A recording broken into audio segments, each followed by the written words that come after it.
contracted it were thieves, comes back to sit on a committee to investigate Ameri whilst the suit is pending and trial is about to commence. The former Deputy Attorney General, Dr. Ayeni, who witnessed the contract, filed the suit against this gentleman.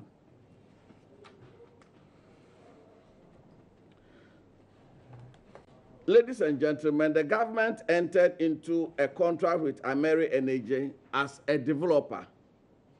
The developer carries all the risk of the project, and whoever the developer brings us an EPC contractor or subcontractor is of no consequence except where the contract states that the client must approve the subcontractor, which is not the case in this build, own, operate, and transfer agreement. The financial arrangement between a developer and or EPC contractor is the private business of the consortium. This principle is well established in energy project management. What is expected of government is to achieve a good tariff for the consumer. In this particular case, the tariff for Ameri, levelized at 11.46 cents per kilowatt hour, is currently the cheapest thermal plant in Ghana in terms of tariff. The committee claimed it had not cited any document replacing APR with Ameri Energy. That is paragraph 7E of the report. There is no such document because Ameri never replaced APR. Ameri initially indicated they were bringing APR when the rental option was under discussion. However, when we moved to the BOT, APR indicated unofficially that they would want to bring some slightly used turbines from Libya. The government team completely rejected any idea of used equipment. The report claimed in page 7E that due diligence was not done. In an emergency situation, the ministry was happy to leave due diligence to JP Morgan, the international financial giant that confirmed the standby letter of credit. JP Morgan only agreed to confirm the standby letter of credit after their own due diligence. Parliament also probed the credentials of Ameri and requested and received the appropriate documentation before approving the power purchase agreement. And it is important to know that the state of Ghana had no exposure to Ameri at this stage because the risk of procuring the turbines was on Ameri and not Ghana. The committee recommends that the agreement should include penalties for contractor in the event of any deviations in the heat rate relative to guaranteed heat rates. And here I quote what the committee stated. If only the committee had talked to PURC, they would have been educated in understanding that financial penalties based on heat rate are built into the tariff calculation. The committee on page 11 asserts that the plant does not have an operating license. The committee acknowledges that under the BOT agreement, the government of Ghana, acting through VRA, is responsible for obtaining all permits and licenses for the plant. Why then turn around and blame Ameri? Unlike other independent power producers, VRA is to take over this plant on behalf of the state and so has responsibilities. 8. On page 12, the committee states that a gas chromatograph is required to verify the quality of the gas, thereby reducing the risk of rejection of the fuel by Ameri. VRA, as the facility owner in terms of the site and the supply of the gas under the BOT agreement, is therefore responsible for providing a gas chromatograph for all the plants in the corridor, including TAPCO, TICO, and Ameri. 9, on page 12 and under site preparation and civil works thematic area, the committee alleges breach of contract on the part of Engineers and Planners Limited. Whereas EMP, Engineers and Planners, can speak for itself, it is important to put the record straight. The then sector minister had to plead with engineers and planners to execute the civil works, which was an obligation of the state under the agreement. VRA had, through their normal procurement processes, contacted some contracting firms on their list of approved contractors, and none was prepared to execute the works without the payment of mobilization. The Ministry of Finance was not in a good position to pay. That is the minority led by Kwabena Donko giving the press some briefing on their reaction to the majority's claim that the Ameri deal was fraudulent. We'll take you back to Parliament because the Speaker of Parliament is expected to give a final ruling on the Appointments Committee bribery scandal.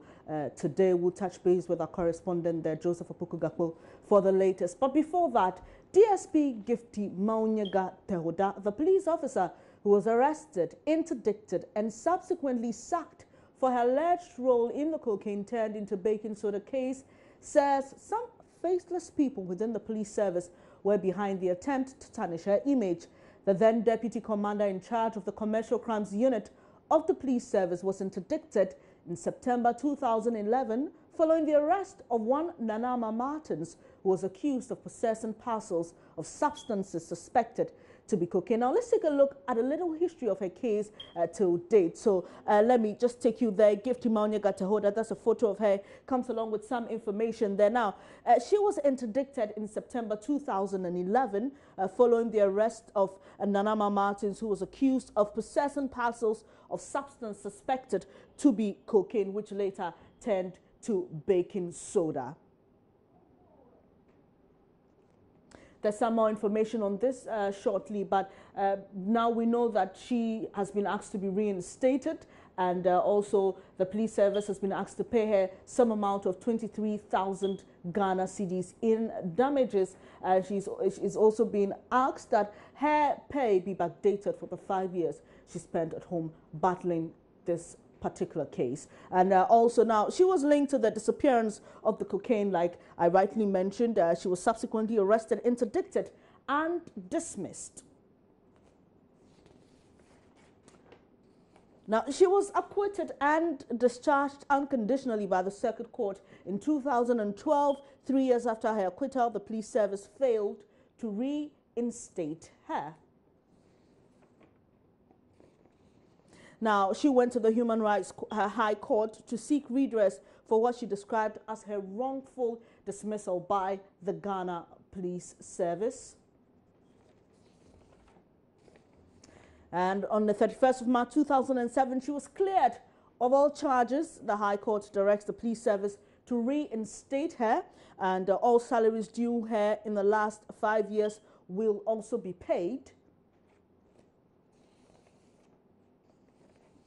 And she's also entitled to be given promotions due her during her dismissal period. And she tells us that her colleagues are now superintendents. So she will move from DSP to SP, that is if she's reinstated or if the police service heeds to the directive of the High Court. But she spoke with me earlier on News Desk. The Bible says we should love our enemies and we should do good to those who despite us, and that is what the Bible says. And so sometimes when you do that, you say you are just heaping coals of fire on their head, and so they have to bow their heads in shame. I am ready to talk to them, patch up, live happily with them, because it's life. Sometimes you may not know the very people you may cross your ways one day. And, you know, life must go on. Have you had an opportunity to meet any of them? No, it's not easier yet. Said than done. Oh, you see, when you want to live by the biblical principles, you know, there is God's Spirit that will make it possible for you, unless you don't believe in what you read. Yes, so based on that, it should be possible for you, because that is what we should do in order to be a child of God. Otherwise, you will be doing the wrong thing in the sight of the Lord. You talk about security.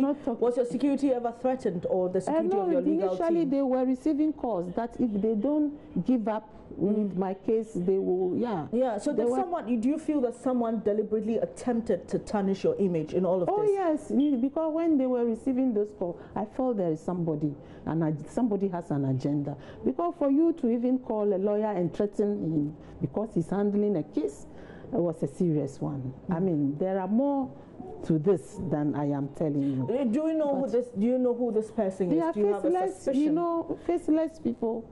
When somebody calls you on phone, you can't really tell who the person is. And when you want to call that number does not exist again. Do you in any way suspect the people you mentioned in your petition to the president? The people you suspect are actually the ones behind this issue of the cocaine-ted baking soda. Do you suspect them in any way? I may not know. That's DSP Gifty Maunyaga Tehoda speaking to me earlier on News Desk. Let's go back to Parliament now, because my colleague and parliamentary correspondent Joseph Apukugapo has joined me on the line with some details on what to expect from Parliament. Good afternoon, Joseph. Now, we know that the Speaker is expected to give his final ruling on the Appointments Committee bribery scandal. What are you picking up? Well, that hasn't come up yet on the floor of the House. What has been happening is that you would know that earlier today it was expected that the National Security Minister, Albert Kandapa, was supposed to appear before the House to answer questions pertaining to what is being done to deal with various vigilante groups across the country and how they could be disbanded. Well, he didn't turn up. The majority leader, Ashaiman, who indicated that the reason for this is that he had been summoned by the president to the presidency over an emergency issue, and so he has to go first deal with that before he could come to Parliament. As I speak to you, the House is on a break. The break was taking sometime around 10 minutes after 11, and the indication is that when they return, there are a number of items on the table that will be considered, one of which could be the appearance of the National Security Minister. The House is also considering an issue pertaining to an amendment to the energy sector levy to further withdraw some taxes when it comes to petroleum prices. That would also be on the table. But as I speak to you on the issue of the bribery allegation probe and the recommendations from the Joe Gatti Committee, it's very much unclear what may happen to it and whether the Speaker will give that firm directive of his anytime today. Thank you very much for those updates, Joseph Apukugapo, my colleague, coming to us from Parliament. Now, Joseph, before you leave, we know that the minority in Parliament gave a press briefing earlier today. Has the majority been reacting to it, or anybody from the majority side? Well, we've lost him. We seem to have lost him on the line there. But you're watching Joy News today with me, Venice Abubedu. We'll take a quick breather. When I come back, I'll be telling you about the second child and only daughter of Queen Elizabeth II of England, Princess Anne. And, well, she is expected to begin a 2-day working visit to Ghana today. My colleague Fred Smith and Joy News editor will join me here in the studio for some details on this. Please stay with us.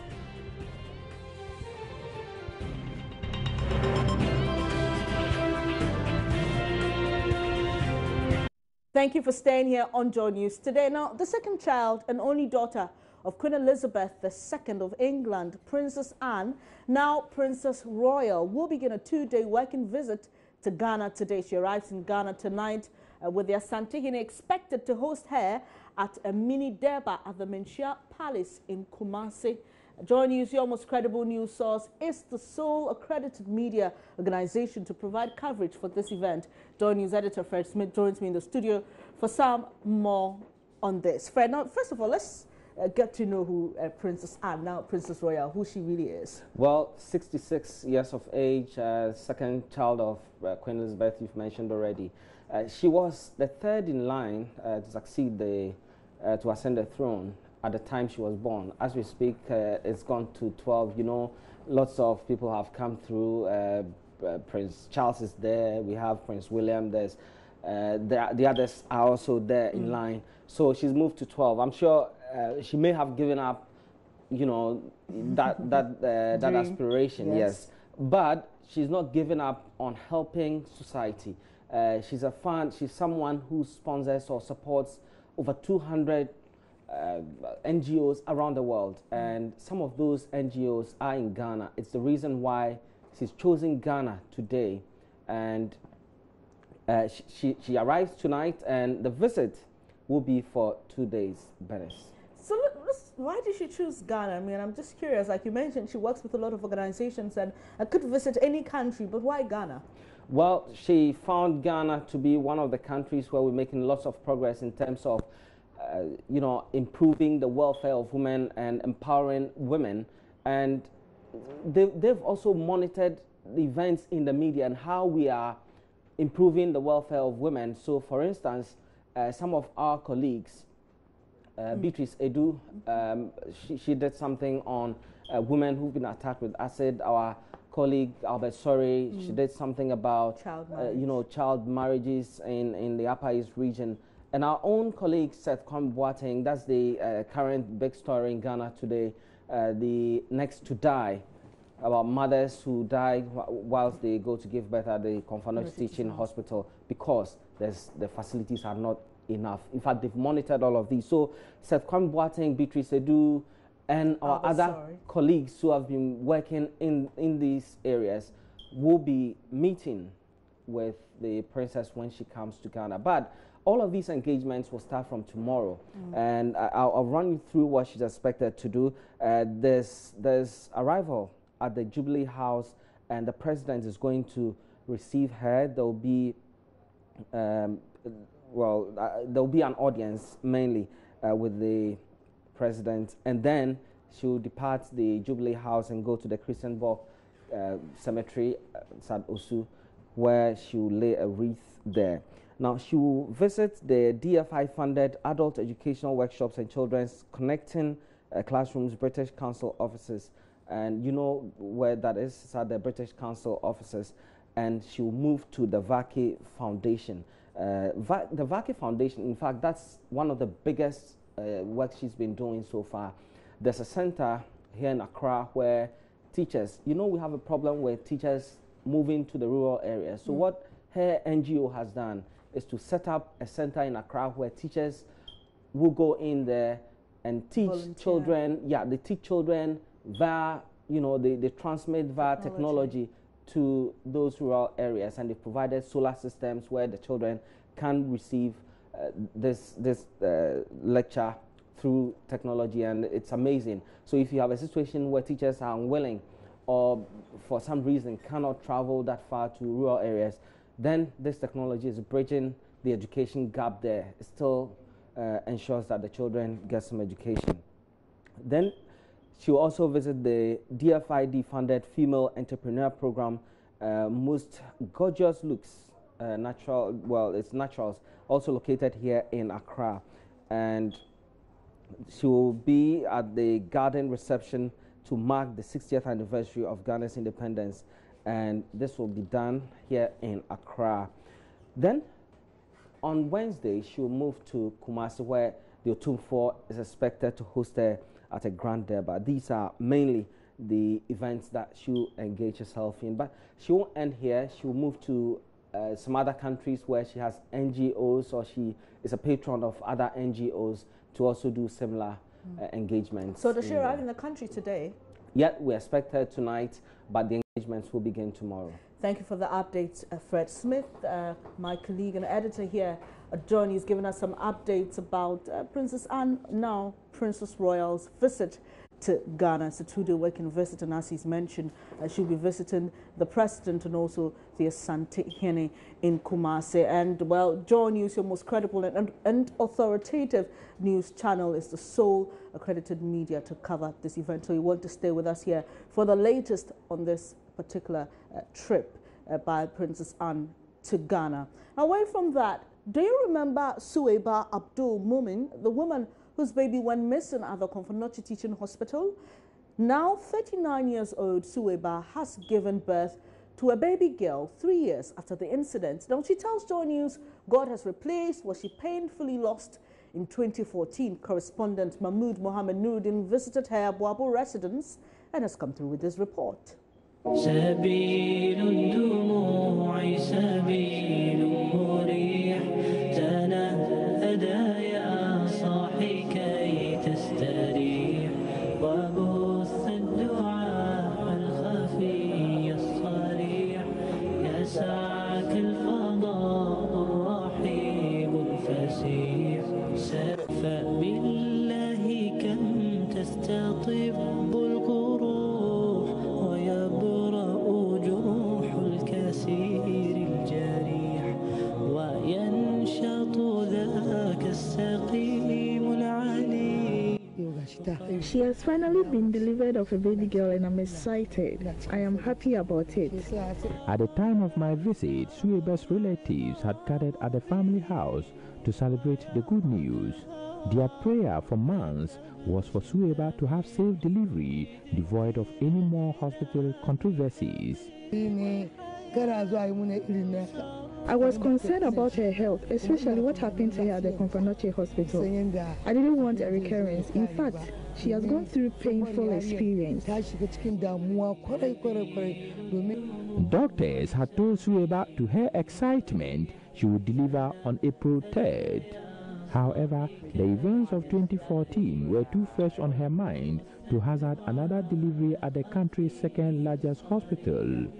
She opted for a Wiam clinic, a private facility near Abuabo, where the baby defied medical anticipation to be delivered of 2 days earlier than had been predicted. They told me I would give birth on April 3rd, but today, April 1st, I have my baby. It is the time Suweiba wants to thank Ghanaians properly for their support during her moment of pain 3 years ago. I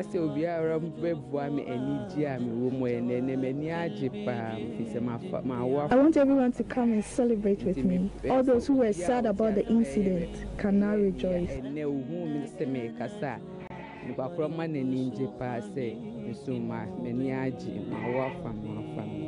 Suweiba believes life will be better experienced now that she has got what she lost in the past.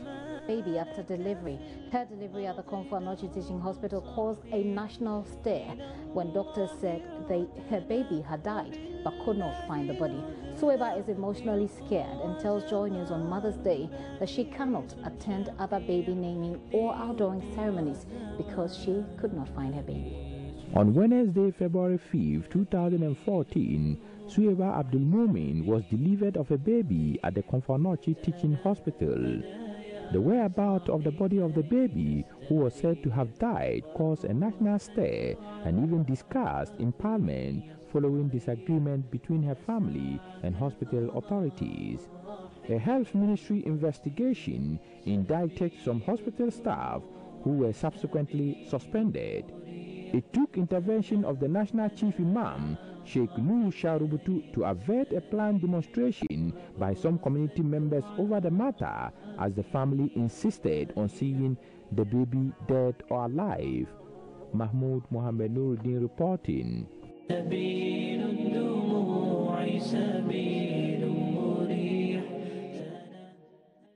A very happy story about that. Let's still stay on the issue of childbirth. The Member of Parliament for Kaikwe Central in the Greater Accra region, Patrick Yalboama, says it has become crucial for every Member of Parliament to contribute 1,000 cedis towards an immediate expansion project at the Konfanoche Teaching Hospital.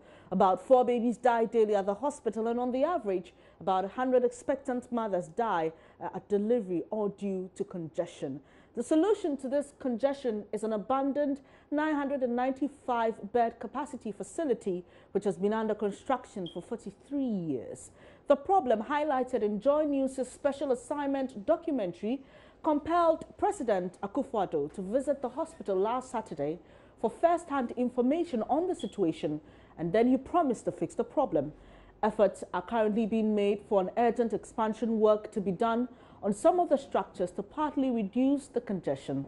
Patrick Yalboama says members of Parliament must champion this by contributing first. If each MP pays 1,000 Ghana cedis, it will go a long way. But this issue, the Konfonochi issue, doesn't affect MPs in Chiriponi, MPs in Wale Wale. So why must they contribute? They will say, why not colleagues in Ashanti region? You will never know when your family member in Ashanti is sent to Konfonochi. We all have leanings there. We all have family relations there. We believe that it's a project worth supporting. For example, your wife visits you as an MP from Chiriponi in Accra, very pregnant, and is on the way to Chiriponi or Tamale or to the Brown-Harford region and goes into labor. Where would that person be sent to? Is it not the Konfonochi? So you don't have to hail from Ashanti or have any connections there. It's a central place that everybody could go and have a good session. So I believe it's something that we have to support and contribute with those minds. How easy will it be for your colleagues to accept this? I think my colleagues are human beings. They've watched your clip, and an initiative or a move has to be made by you and to the health committee, to the leadership of Parliament, that we have to show leadership. This is a special project that requires special attention, and I believe that MPs and the government must adopt the right strategies. It's been sitting there for 40 years. 43 years. 43 years. It's older than me. So, and I believe it's something that it hits me, and I believe we must do something out of the ordinary. When would you want to start with your contribution? I can give you the money now. With us, MP speaking to the producer of Next to Die, Seth Kwame Boating. Now, managers of a rubbish dump at the Ashaiman Presby Junction have defied a directive by the Member of Parliament for the area, NS Nogbe, to stop gathering and burning waste collected at the site. Residents and pupils in and around the area are battling the effect of toxic smoke that is polluting the air. Joy News' Mapito Sibidi was there last week and reported pupils had to relocate under trees to escape the smoke, which blurs their vision and makes breathing difficult for them. Mapito is back at the refuse dump site and joins us live on the phone with the latest. Hello, Mapito. Now, has the situation changed? Hi, Bernice.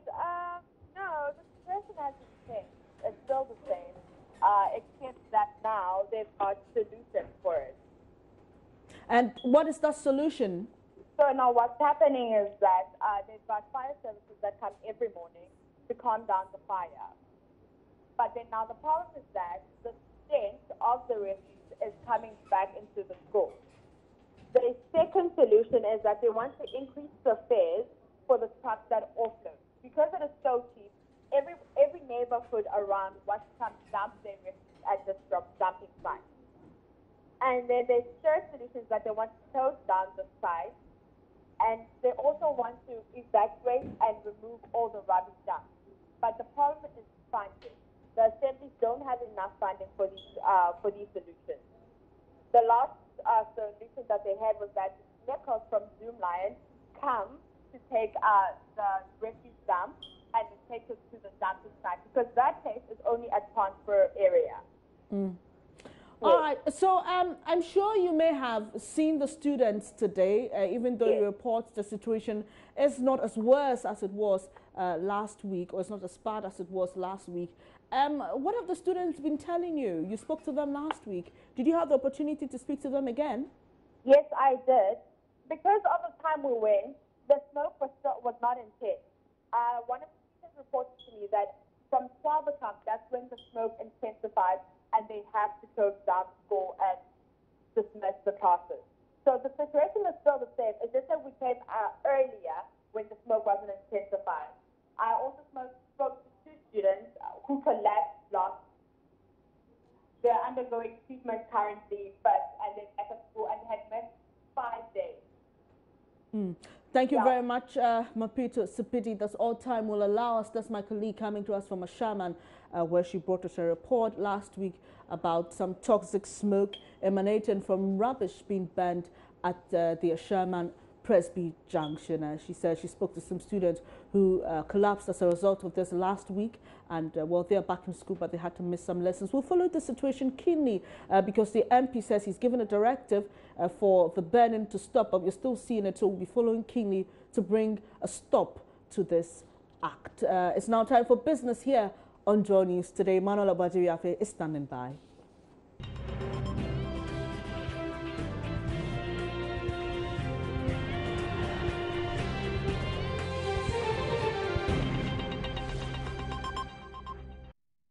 That'll be all for this edition of Joy News Today. Many thanks for joining me. Before I go, a recap of our headlines. National Democratic Congress minority in Parliament dares government to go to court over Ameri power deal if it's convinced it was fraudulent.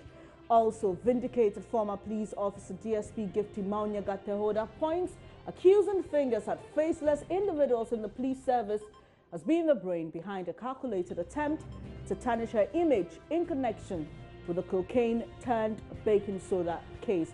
Also, managers at the Ashaiman Presby Junction refuse dump continue to pollute the atmosphere with toxic smoke emanating from the site despite a directive by the Member of Parliament of the area to close down the place. For more news, log on to myjoyonline.com. The Marketplace is up next with Emmanuel Abwaje Riafi. My name is Benis Abubedu. Do enjoy the rest of your day.